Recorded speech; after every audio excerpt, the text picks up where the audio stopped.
প্রিয় সুধী, যে যেখান থেকে দেখছেন সবাইকে অনেক অনেক প্রীতি ও শুভেচ্ছা। আসলে আমি আপনাদের সামনে প্রতিনিয়তই বাংলাদেশের রাজনীতি, সমকালীন অর্থনীতি এবং বিশ্ব পরিস্থিতি নিয়ে কথা বলে থাকি। এই ইউটিউব চ্যানেলে হাজার হাজার মানুষ, আপনারা যারা আমাকে প্রতিনিয়ত সমর্থন দেন, আমার ভিডিও দেখেন, আপনাদের মতামত প্রকাশ করেন, তাদের প্রতি অনেক কৃতজ্ঞতা। আজকে আসলে আমি শুধু আমার কথা বলবো না, আজকে আমি কতগুলো গবেষণালব্ধ তথ্য এবং উপাত্তের ভিত্তিতে বাংলাদেশ আসলে গত এক বছরে কেমন আছে, কোথায় আছে এবং কিভাবে চলছে তা আপনাদের সামনে তুলে ধরতে চাই। পৃথিবীর নানা প্রান্তে doctor, engineer, solicitor, barrister, advocate, সমাজকর্মী, রাজনৈতিক কর্মী, কবি, সাহিত্যিক, দার্শনিক, নানান শ্রেণী এবং পেশার মানুষ বাংলাদেশকে অবজার্ভ করছে। বাংলাদেশটি 18 কোটি মানুষ নিয়ে কোন দিকে যাচ্ছে সেটা নিয়ে কিন্তু তারা প্রতিনিয়তই নানান প্রতিবেদন তৈরি করছে। এই প্রতিবেদনের উৎস কোনো বায়বীয় উৎস নয়, কোনো গায়বী উৎস নয়। এই প্রতিবেদনের উৎস হচ্ছে ঢাকায়, চিটাগংয়ে, রাজশাহীতে, খুলনায়, বরিশালে, কুমিল্লায়, যশোরে, বিভিন্ন পত্রিকায়, বিভিন্ন সোশ্যাল মিডিয়ায় এবং সামাজিকভাবে ঘটে যাওয়া যে ঘটনাগুলো ঘটছে এবং বাংলাদেশের প্রথম শ্রেণীর পত্রিকায় আসছে, তার উপরে ভিত্তি করে তৈরি করা একটি রিপোর্ট। আপনারা জানেন ডক্টর ইউনূস ক্ষমতায় আসার পর তিনি কী জন্য ক্ষমতায় এসছেন? তিনি ক্ষমতায় এসছেন একটি গণ অভ্যুত্থানের পর। সেই অভ্যুত্থানটি হয়েছিল আমেরিকার টাকায়। আমরা ধরে নিয়েছিলাম সেটি জনগণের বিস্ফোরণ, কিন্তু সেই বিস্ফোরণটি যে আসলে টাকা দিয়ে বিস্ফোরণ ঘটানো হয়েছিল। আর্মির একটা শ্রেণীর লেভেলের বড় বড় অফিসারদেরকে কিনে ফেলা হয়েছিল। এনজিওদের মাধ্যমে আমেরিকান দূতাবাস যে টাকা দিয়েছে সেই টাকা দিয়ে একটি আন্দোলন বাংলাদেশে তৈরি করা হয়েছিল। সেই আন্দোলনের পরে মানুষের আকাঙ্ক্ষা ছিল মূলত তিনটি। এক হলো সুশাসন, দুই হলো গণতান্ত্রিকভাবে যে সুষ্ঠু যেন একটা নির্বাচন হয়, আর 3 নম্বর হলো বাংলাদেশের অর্থনৈতিক এমন একটা জায়গায় যায় যেন সাধারণ মানুষ খেয়ে পরে বাঁচতে পারে। আর সর্বোপরি যে বিষয়টি সব কিছু মিলিয়ে সেটি হলো রুল অফ ল, অর্থাৎ আইনের শাসন যদি থাকে তাহলে গণতন্ত্রও থাকে, তাহলে মানে মানুষের যে উন্নত জীবন সেই আশাটাও থাকে, সেটা যে গণতন্ত্র সেটাও থাকে, সুশাসন সেটাও থাকে। তো এখন এই রুল অফ ল এর অবস্থা কীরকম, গণতন্ত্রের অবস্থা কীরকম, অর্থনীতির অবস্থা কীরকম, সেই বিষয়টা নিয়ে আমি এখন আপনাদেরকে আলোচনা করব। প্রথম আমি যে বইটি দেখাবো, এই বইটি এই যে দেখেন, আপনারা দেখতে পাচ্ছেন বইটি। এই বইটি যারা করেছে তারা হলেন global centre for democratic governance. এটি কানাডা ভিত্তিক একটি প্রতিষ্ঠান তৈরি করেছেন, যেখানে বাংলাদেশের সাবেক সংসদ সদস্য ডাক্তার হাবিবে মিল্লাত এটার সাথে কোঅর্ডিনেশন করেছেন। বইটির নাম হচ্ছে broken trust, rising range, Bangladesh completes A year of mob rule and violence in the shadow of power. বইটি দেখেন। এই বইটিকে আপনারা যদি কেউ GCDG অর্থাৎ গ্লোবাল সেন্টার ফর ডেমোক্রেটিক গভর্নেন্সে যান, তাহলে সেখান থেকেও ডাউনলোড করতে পারবেন। এই বইটির একটি বিশেষত্ব হচ্ছে, আমরা যেসব তথ্য দিয়েছি এর তথ্যের পাশে এরকম একটি বারকোড দেওয়া আছে। এই বারকোডটি যখন আপনি স্ক্যান করবেন তখন আপনি অনলাইনে ভেরিফাই করতে পারবেন এই খবরটি কারা দিয়েছে, কোন পত্রিকায় এসছে, ঘটনাটি কোথায় ঘটেছে। অর্থাৎ এখানে বায়বীয় কোনো ব্যাপার নেই। আপনি চাইলেই আপনি এই তথ্যগুলা জাস্টিফাই করে আপনি তথ্য বিশ্লেষণ করে আপনি দেখতে পারবেন। সেখানে আমরা এই বইটিতে দেখিয়েছি জুলাই 24 2024 সালের আগস্ট থেকে 2025 সালের জুলাই, এই এক বছরে বাংলাদেশে মব কিলিং হয়েছে 637 জন। এই যে দেখেন 637 পিপল মব কিলিংয়ের শিকার। এই মব কিলিংয়ে কিন্তু আওয়ামী লীগের লোক শুধু মারা যায়নি, শুধু বিএনপি, জামাত বা জাতীয় পার্টির লোক মারা যায়নি। রাস্তায় কাউকে আপনি ধরলেন, ধরে আপনি মব দিয়ে হত্যা করলেন। প্রথম মবের শিকার হয়েছিল ঢাকা বিশ্ববিদ্যালয়ের ওই ছাত্রটি, ঢাকা বিশ্ববিদ্যালয়ে যাকে ভাত ডাল খাইয়ে তাকে হত্যা করা হয়েছিল, আপনারা দেখেছিলেন সেই সংঘবদ্ধ মব। তার মানে আপনারা একটা সুশাসন পাইতে চেয়েছিলেন, আপনারা রুল অফ ল চেয়েছিলেন, গণতন্ত্র চেয়েছিলেন, রাষ্ট্রকে আইনের শাসন প্রতিষ্ঠা করে সামনের দিকে নিয়ে যেতে চেয়েছিলেন, কিন্তু কি চাইলেন আর কি পেলেন? 650 মানুষকে রাস্তায় পিটিয়ে হত্যা করেছে। কারা করেছে? এনসিপি, বিএনপি, জামাত এবং ডক্টর ইউনূস গং। বেশিরভাগের সাথেই কোনো না কোনোভাবে এনসিপি এবং বিএনপির সম্পৃক্ততা খুবই ক্লিয়ার। যারা মেরেছে, কেন মেরেছে, কিভাবে মেরেছে, কোথায় মেরেছে আপনারা দেখতে পাবেন। এই বইটি আমি সূচনা করলাম এই বইটি দিয়ে।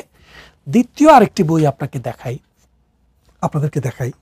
এই বইটির নাম হচ্ছে the burning of shrines, Bangladesh a spiritual and cultural soul under attack.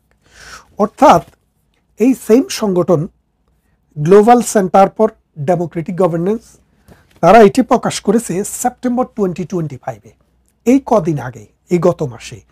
সেখানে আমরা দেখিয়েছি 100টার উপরে মাজার ভাঙা হয়েছে। এই মাজারের সাথে সাথে 40টি মসজিদও ভাঙা হয়েছে। মাজারের সাথে মসজিদগুলো ছিল, সেই মসজিদগুলো আক্রান্ত হয়েছে এবং কবর থেকে লাশ তুলে সেটাকে পুড়িয়ে ফেলা হয়েছে। এই মসজিদ, মন্দির এবং সিনাগগ, মসজিদ এবং খ্রিস্টানদের উপাসনালয় সহ মোট 100টিকে পুড়িয়ে ভেঙে চুরমার করে দেওয়া হয়েছে, যেগুলোর সাথে বিগত সরকারের কোনো সম্পর্ক নেই। অর্থাৎ এইসব মাজার শত শত বছর থেকে ব্রিটিশ আমলে ছিল, পাকিস্তান আমলে ছিল এবং বাংলাদেশ আমলে আছে। তার মানে হচ্ছে আমাদের বংশ পরম্পরায় এই দেশে, এই বাংলাদেশে ইসলাম ধর্ম সুফি সাধকদের মধ্যে এসেছিল। তাদের যে ধারাবাহিকতা, সেই সুফিবাদের এই বঙ্গভূমিতে যে মাজারগুলো ভাঙা হয়েছে সেটা হলো 100+। আমরা সেটাতে দেখিয়েছি, আপনারা দেখবেন। এই যে কোথায় কোথায় ভাঙা হয়েছে, কত তারিখে ভাঙা হয়েছে, বইটাতে ডক্টর মিল্লাত, হাবিবে মিল্লাত, তিনি, তার যে গ্রুপ আছে, তারা খুব সুন্দরভাবে দেখিয়েছে। প্রত্যেকটা বিষয় আপনি ভেরিফাই করে দেখতে পারবেন। তার মানে আমি বলছি আপনাকে বিশ্বাস করতে হবে, বিষয়টা সেরকম না। আপনি নিজে এটার মধ্যে ভেরিফাই করার জন্য যথেষ্ট তথ্য এবং উপাত্ত আমরা দিয়ে দিয়েছি। 3 নম্বর বইটি আমরা যেটা আপনাকে দেখাবো সেটা হলো 1 ইয়ার অফ অ্যানার্কি। এই 1 বছরের মধ্যে বাংলাদেশে দেখেন, বইয়ের পিকচারটা দেখেন, পত্রটা দেখেন, এই 1 বছরের মধ্যে কি পরিমাণ অ্যানার্কি হয়েছে তার চিত্র তুলে ধরা হয়েছে আন্ডার বাংলাদেশ ইন্টারিম গভর্নমেন্টে, যে snapshot of human rights violation in 1 ইয়ার। রাস্তায় আর্মি কিভাবে মারছে দেখেন মানুষকে, পুলিশ কিভাবে মেরেছে আমরা জানি। এবং এই যে বুলডেজার দিয়ে 32 নম্বর ভাঙ্গা, 47 জন মন্ত্রীর বাড়ি ভাঙ্গা এবং অসংখ্য ফ্যাক্টরি, পুলিশ হত্যার, সেটা আরেকটি প্রতিবেদনে দেখাবো। আজকে শুধু সিভিলিয়ানের কথা বলছি, যে ডক্টর ইউনূসের অধীনে গত 1 বছরে কি পরিমাণ ক্রাইম এবং নির্যাতন, অত্যাচার নিষ্পেষণ হয়েছে। তারপরে আরেকটি বই দেখাই আপনাকে। এই যে দেখেন, জাতীয় সংসদ, মহান জাতীয় সংসদ, 30 লক্ষ মানুষের রক্তের বিনিময় এবং 2.5 লক্ষ মা বোনের ইজ্জত, 1 কোটি মানুষের দেশান্তরিত অগণিত মানুষের শ্রম, তিতিক্ষা, সাধনা আর মুক্তিযোদ্ধাদের যুদ্ধে যে দেশটি স্বাধীন হয়েছে, সেই স্বাধীনতার ভিত্তি হচ্ছে আমাদের 72 সালের সংবিধান। সেই সংবিধান মোতাবেক আমাদের জাতীয় সংসদ, এই জাতীয় সংসদটিও আক্রান্ত হয়েছিল। এই জাতীয় সংসদে সাধারণত আপনারা জানেন 300 জন নির্বাচিত এমপি আর 50 জন নমিনেটেড এমপি, এই মোট 350 জন এমপি থাকে। এই 350 জন এমপির মধ্যে এখানে দেখেন, আমরা যখন এই বইটি যখন প্রকাশ হয় তখন 100 জন এমপি জেলখানায় ছিল। এরা কারা? এদেরকে আপনারা চিনবেন, এদের সবার নাম এখানে দেওয়া আছে। সাধনচন্দ্র মজুমদার, তিনি এমপি ছিলেন। তারপরে মুহিবুর রহমান মানিক, তিনি এমপি ছিলেন। এবং প্রফেসর এবং freedom fighter doctor Abdur Razzaque, তিনি বাংলাদেশে কৃষিমন্ত্রী ছিলেন। Lieutenant colonel Mohammad Faruk Khan MP, তিনি মন্ত্রী ছিলেন। তারপরে আপনারা জানেন ইনাম আহমেদ চৌধুরী বা ইনাম আহমেদ, তিনিও, তারপরে মুক্তিযোদ্ধা কামাল কামাল মজুমদার, আর বিখ্যাত জনগণের প্রিয় ব্যারিস্টার সাইদুল হক সুমন। তারপরে এখানে আছে যিনি রিসেন্ট ফরেন এক সময় মন্ত্রী ছিলেন ইঞ্জিনিয়ার মোশাররফ হোসেন, আছেন সংসদের আব্দুস শহীদ, তারপরে আছেন ওবায়দুল মুক্তাদির, আছেন আমির হোসেন আমু, আছেন ধীরেন্দ্র দেবনাথ শম্ভু, আছেন আইনমন্ত্রী কামরুল ইসলাম, তাদের মধ্যে আছেন minister law and justice parliamentary affairs, তার নাম হলো শাহজাহান ওমর। তো আমি কয়েকজনের নাম বললাম, এইভাবে আরও অনেকেই, তার মানে 120 জন পার্লামেন্ট মেম্বার বিনা বিচারে কোনো সার্চ ছাড়া মিথ্যা মামলায়, খুনের মামলা দিয়ে গণহারে গ্রেপ্তার করে রেখেছে। এটা হলো rule of law.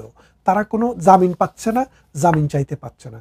Awami League সরকার 17 বছর যে সরকারই ছিল, বিএনপির অনেক নেতাই গ্রেপ্তার হয়েছে, এটা নতুন কোনো কাহিনী না। এমপি মন্ত্রী গ্রেপ্তার হয়েছে, তারা জামিন পেয়েছে এবং জামিন ভোগ করছে।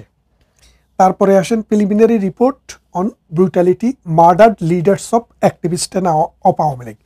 আওয়ামী লীগের অ্যাক্টিভিস্ট মানে আওয়ামী লীগের কর্মীকে রাস্তায় পিটিয়ে এবং গুলি করে যারা হত্যা করেছে তাদের সংখ্যা আমরা এই জুলাই পর্যন্ত 213 জন, মানে শুধু যাদেরকে নির্বিচারে পিটিয়ে হত্যা করেছে আওয়ামী লীগ বলে তাদের সংখ্যা 213 জন। এদের প্রত্যেকের নাম, ঠিকানা, কবে কোথায় কারা মেরেছে তারা কিন্তু আমরা এখানে দিয়ে দিয়েছি। তার মানেটা আপনারা বুঝতে পারছেন। আপনারা ওখানে গেলে আপনারা দেখতে পাবেন একটা ছেলে, তার বাচ্চা হয়েছে, বউ হসপিটালে ওষুধ আনতে গেছে, শিবিরের ছেলেরা রাজশাহীতে তাকেও রাস্তায় কিভাবে নির্মমভাবে হত্যা করেছে আপনারা সবাই দেখেছেন। সেই ছেলেটির সহ আমরা এখানে মোট 213 জনের হিসাব দিয়েছি। দেখেন, এই গ্লোবাল সেন্টার ফর ডেমোক্রেটিক গভর্নেন্সের ওয়েবসাইটে গেলে আপনারা দেখতে পাবেন। যদি কোনো একটা তথ্য মিথ্যা থাকে আপনারা সেটা ওখানে ইমেল করে জানাতে পারবেন, আপনাদের জন্য সেটিও দিলাম। তারপরে আসেন ডেথ উইদাউট ট্রায়াল। বাংলাদেশে যাদেরকে ট্রায়াল না করেই হত্যা করা হয়েছে তাদের এখানে একটা রিপোর্ট আমরা দিয়েছি। যাদেরকে মনে করেন ধরা হয়েছে জেলখানার ভিতরে এবং এই নানানভাবে পুলিশ দিয়ে হত্যা করা হয়েছে, যেমন নুরুল মজিদ হুমায়ুন রিসেন্টলি মারা গেলেন, এই জেলখানার ভিতরে নানানভাবে যাদেরকে হত্যা করা হয়েছে তাদের সংখ্যা 64 এখানে, অর্থাৎ যাদেরকে ধরে নিছে, কোনো ট্রায়াল করেনি, নানানভাবে তাদেরকে হত্যা করা হয়েছে। তারপরে আসেন ক্রাইম এগেনস্ট হিউম্যানিটি। এই যে এই ছবিটা দেখলেই বুঝতে পারবেন, এই ছবিতে কোথায় কোথায় আওয়ামী লীগের বিশেষ গোষ্ঠী, শুধু আওয়ামী লীগ হলেই তাদেরকে ঘরবাড়ি পোড়ানো হবে, তাদেরকে হত্যা করা হবে, তাদের বাড়িঘর নিলামে নেওয়া হবে, লুট করা হবে, লুটতরাজ করা হবে। এইরকমভাবে যাদেরকে করা হয়েছে তাদেরকে নিয়েও বিশেষ করে সিরাজগঞ্জে পুলিশ হত্যার বিষয়টিও এখানে এসছে। এই বইটির নাম crime against humanity, impact on Sirajganj district, Bangladesh. তো এই যে বইগুলো আমি আপনাদেরকে দেখালাম, এই বইগুলো দিয়ে আমি যে জিনিসটি বোঝাতে চেয়েছি যে ইতিহাস শুধু বইয়ের পাতায় থাকবে না, ইতিহাস সামনের দিকে আরও যাবে। এই যে ব্রুটালিটি, এই যে হত্যা, এই যে গুম, এই যে নির্যাতন, বিএনপি জামাত অনেক বলেছে যে আমাদের অমুক নেতা তমুক নেতা হত্যা হয়েছে, গুম হয়েছে। আপনি 2টা বই দেখান যেখানে 17 বছরের 200 জন মানুষের গুমের খবর দিতে পারবেন। হ্যাঁ, 2-4 জনের গুম হয়েছে, সেটা আমরা বিশ্বাস করি। অন্যায় ন্যায় যাই হোক সেটার বিচার হওয়া দরকার, সেটার বিচার হোক, আমরা এতে কোনো আপত্তি নেই। কিন্তু আমরা যেভাবে বই করে নাম দিয়ে ধাম দিয়ে সব কিছু দিয়ে আপনাদের সামনে তুলে ধরেছি, দেখি বিএনপি আমাদেরকে তার 200 নেতার নাম দেখ যাদেরকে 17 বছরে হত্যা করা হয়েছে, এখনও কিন্তু 17 মাস হয় নাই। এই 17 মাসে যা হয়েছে আওয়ামী লীগ সরকার 17 বছরেও তার 40 ভাগের 1 ভাগ করেনি। কেন করেনি, কেন করতে পারেনি? কারণ বাংলাদেশে একটা জুডিশিয়াল সিস্টেম ছিল, আর্মি ছিল, বিডিআর ছিল, পুলিশ ছিল, বাংলাদেশে একটা গণতান্ত্রিক অবয়ব ছিল, একটা জনগণের বান্ধব একটা সরকার ছিল, অসাম্প্রদায়িক চেতনার একটি সরকার ছিল। কিন্তু আজকে সেটি নেই। আজকে যা আছে সেটা হচ্ছে তারা ভাগযোগ করে বাংলাদেশটাকে খেতে এসছে, বাংলাদেশের স্বার্থ বিদেশির হাতে তুলে দিতে এসছে, বাংলাদেশকে একটি সাম্প্রদায়িক দেশ হিসেবে প্রতিষ্ঠা করতে এসছে। যেই শক্তিকে 1971 সালে আমরা পরাজিত করেছি, সেই শক্তিকে আবার বাংলাদেশে রিসেট বাটন সেট করে বাংলাদেশের ক্ষমতায় বসানোর জন্য এসছে। আমরা এর তীব্র নিন্দা জানাই এবং আপনাদেরকে এই মানবতা বিরোধী এইসব অপরাধের যে ফিরিস্তি দিলাম, আমরা এটার জন্য বাংলাদেশের প্রচলিত আইনে তাদের বিচারের কাঠগড়ায় আজ কাল না হয় পরশু দাঁড় করাবো।